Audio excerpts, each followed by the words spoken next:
Morning. So, today is Monday. Time check is 4:40 AM bago mag-alas 5. So, ito na. Luto na yung ating itlog na meal plan breakfast para sa meal prep sa aking competition ngayong June na lalaroan ko. So, ang isa nito is 13 grams of protein. So, mas maraming protein intake ang kakainin ko. Nasa 10 grams of protein. Yan. So, ito naman yung chunky na sisig. Yan. So, protein din siya mga fitness. So, tapos, dalawang mangga. Fiber, saging, yan, mangga.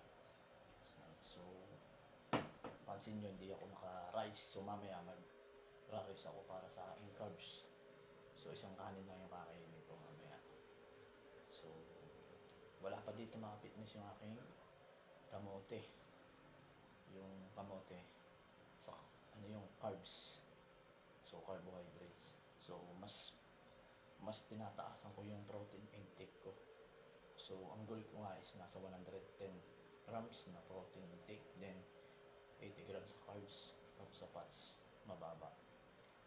So, ang calories ko is 1,700 calories. So, yun yung aking BMR mga fitness. So, ibig sabihin ng BMR, basal metabolic rate. So, dun ay babase sa height and weight and age yung calories na kukunin mo.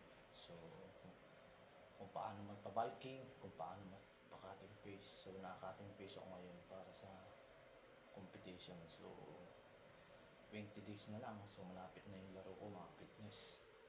So, supportan niyo ako sa aking laro. So, yun lang, stay fit and healthy.